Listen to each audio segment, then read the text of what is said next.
सीताराम जय सीताराम। अनंत कल्याण गुण संपन्न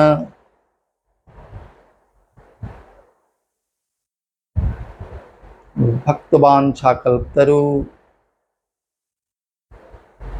भक्त वत्सल शरणागत वत्सल श्री रामभद्र जी की महती कृपा से आज के इस प्रेरक पुष्प प्रसंग में आप सभी श्रोताओं का हार्दिक स्वागत है। मन एव मनुष्याणाम कारणम बंध मोक्षयोः। मन ही मनुष्य के बंधन एवं मोक्ष का कारण है। इस आध्यात्मिक सूत्र को देने वाले एक महापुरुष के विषय में आज हम लोग जानेंगे। कैसी धर्म पारायणता उनके जीवन में थी। प्राचीन काल में धर्मध्वज नाम के एक राजा हुए। उनके दो पुत्र थे, एक अमित ध्वज और एक कुरुध्वज।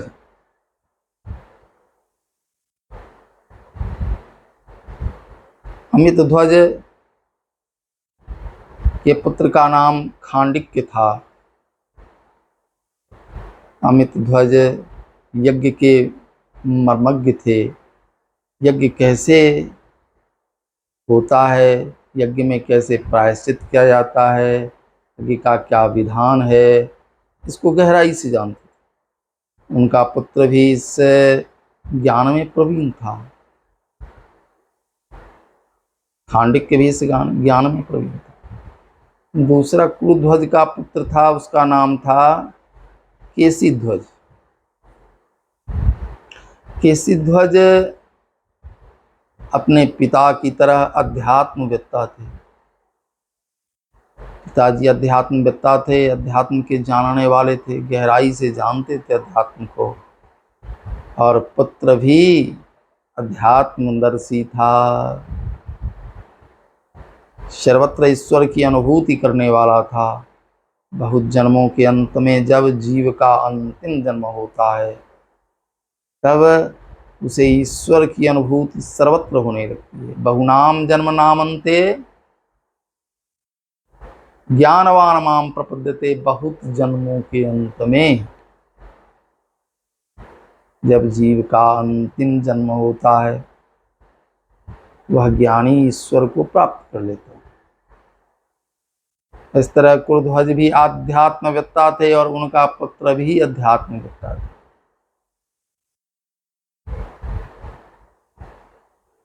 पैतृक संपत्ति का बंटवारा दोनों भाइयों के बीच हुआ। खांडक्य को भी राज्य मिला और केसी ध्वज को भी राज्य मिला। संयोग की बात थी, कुछ समय बाद दोनों भाइयों में विवाद हो गया। केसी ध्वज ने खांडक्य को हराकर उसका राज्य हड़प लिया। खांडक्य अपने मंत्रियों सहित जंगल में चले गए और केसी ध्वज राज्य करने लगा। अध्यात्मवेत्ता था, राज्य का राजा था, इसलिए यज्ञ करना आवश्यक था। क्योंकि यज्ञ इस सृष्टि चक्र को बनाए रखने में अहम भूमिका निभाता है। यज्ञात भवति पर्जन्यो, यज्ञ से वर्षा होती है और कृषि के लिए वर्षा की आवश्यकता है। वर्षा के बिना सफल खेती नहीं हो सकती।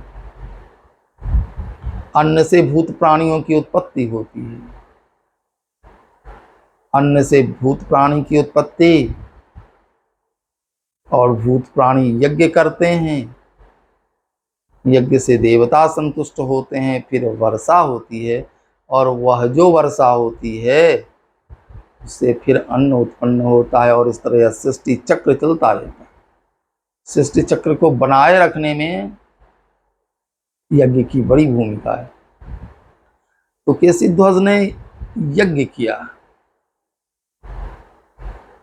उसी यज्ञ में दुर्भाग्य की बात, यज्ञ चल रहा था बहुत सुंदर, लेकिन अपने पूर्णाहुति के पूर्व जो यज्ञ पशु था, यज्ञ पशु धेनु जो था, गाय थी, उसको सिंह ने मार दिया और इसका पाप केसी ध्वज को लगा। केसी ध्वज अब इसके प्रायश्चित का उपाय सोचने लगे, लेकिन प्रायश्चित का उपाय जानते नहीं थे। उनको पता था कि मेरा भाई जो खांडिक्य है वह यज्ञ का मर्मज्ञ विद्वान है, और यज्ञ में अगर त्रुटि हो गई, छिद्र हो गया, यज्ञ पशु तो सिंह ने मार डाला, तो इसका प्रायश्चित तो खांडिक्य ही बता सकता है। जैसे बहुत से कर्मों का लोग प्रायश्चित करते हैं, गाय बंधा हुआ मर जाए फिर उसका प्रायश्चित आदि लोग करते हैं। प्रायश्चित का शब्दार्थ होता है प्रायः तपः प्रोक्ता, और अश्चित निश्चय उच्यते। प्रायः तपः संयुक्तो प्रायश्चित तदुच्यते। प्रायः तप को कहते हैं, अश्चित निश्चय को कहते हैं। निश्चय पूर्वक किया हुआ तप ही प्रायश्चित है। ऐसे सामान्यतया हम लोग प्रायश्चित में गौ माता की कृपा से उबर जाते हैं। यथास्थिगतम पापम देहे तिष्ठति मानसे, जब पंचगव्य बनाकर हम उसका पान करते हैं तो शास्त्र कहते हैं कि हड्डी तक का पाप इससे निकल जाता है। पंचगव्यम प्रासनात् दहते अग्निरिबंधनम, जिस तरह अग्नि काष्ठ को जला देती है, चाहे अच्छी लकड़ी हो या गंदी लकड़ी हो, सबको जला देती है, ठीक इसी तरह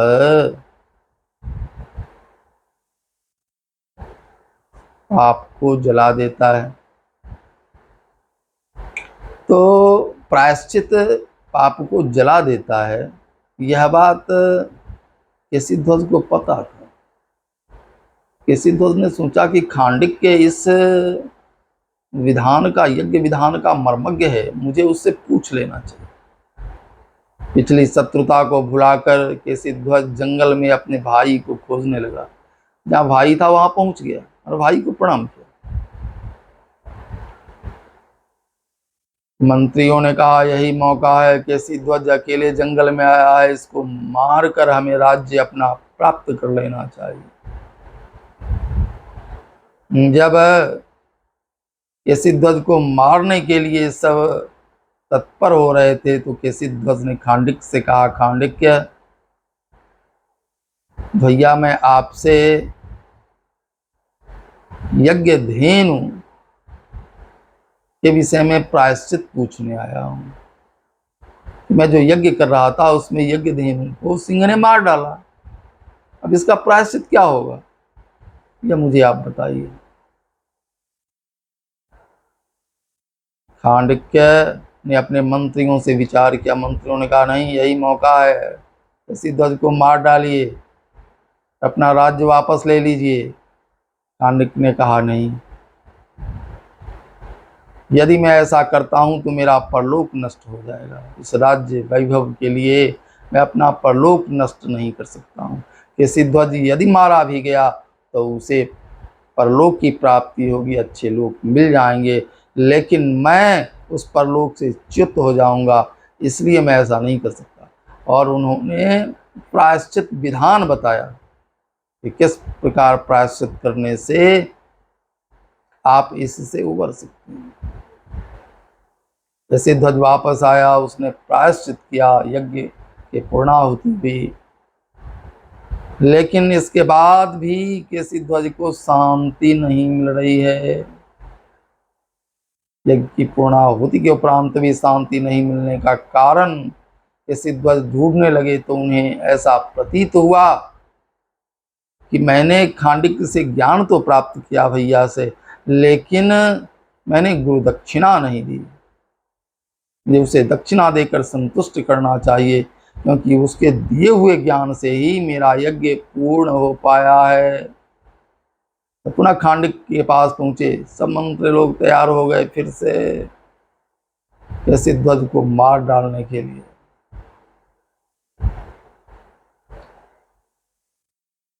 केशिध्वज ने खांडिक से कहा, भैया मैं आपसे लड़ने नहीं आया हूँ, युद्ध करने नहीं आया हूँ, मैं तो गुरु दक्षिणा देने आया हूँ कि आपने जो प्रायश्चित बताया इससे मेरा यज्ञ पूर्ण हुआ।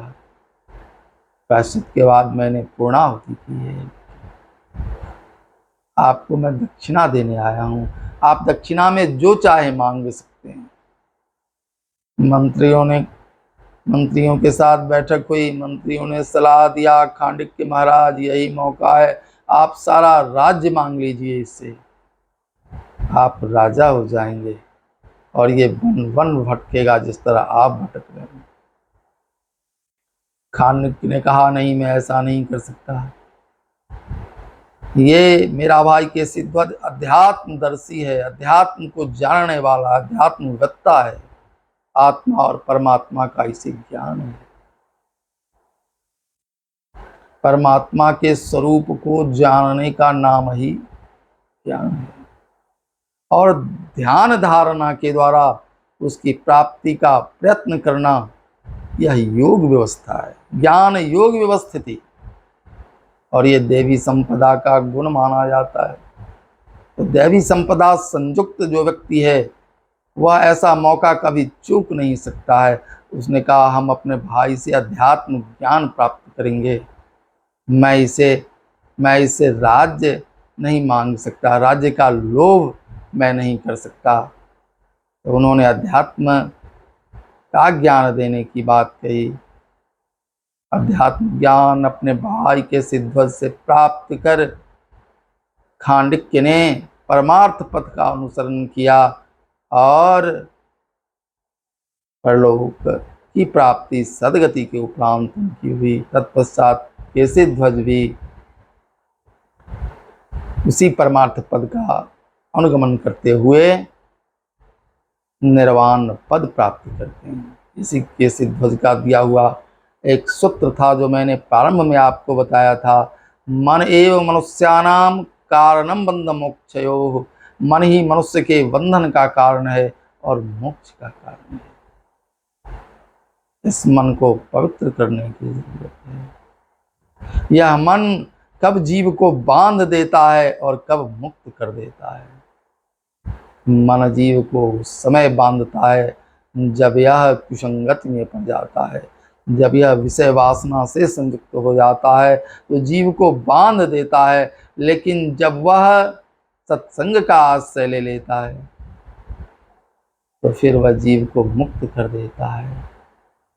इस तरह दुसंग सर्वथैव त्याज्यः, कुसंग सर्वथा छोड़ देने की चीज़ है, उसको छोड़ देना चाहिए और सत्संग अपने जीवन में धारण करना चाहिए। एक क्षण का भी सत्संग जीवन को बदल सकता है और ये ईश्वर कृपा से ही प्राप्त होता है। ईश्वर कृपा से महान अध्यात्मवेत्ता केशिध्वज, जिनका दिया हुआ सूत्र मन एव मनुष्यानाम कारणम बंध मोक्षयोः के बारे में हम लोगों ने सुना, हम उस महापुरुष को प्रणाम करते हैं।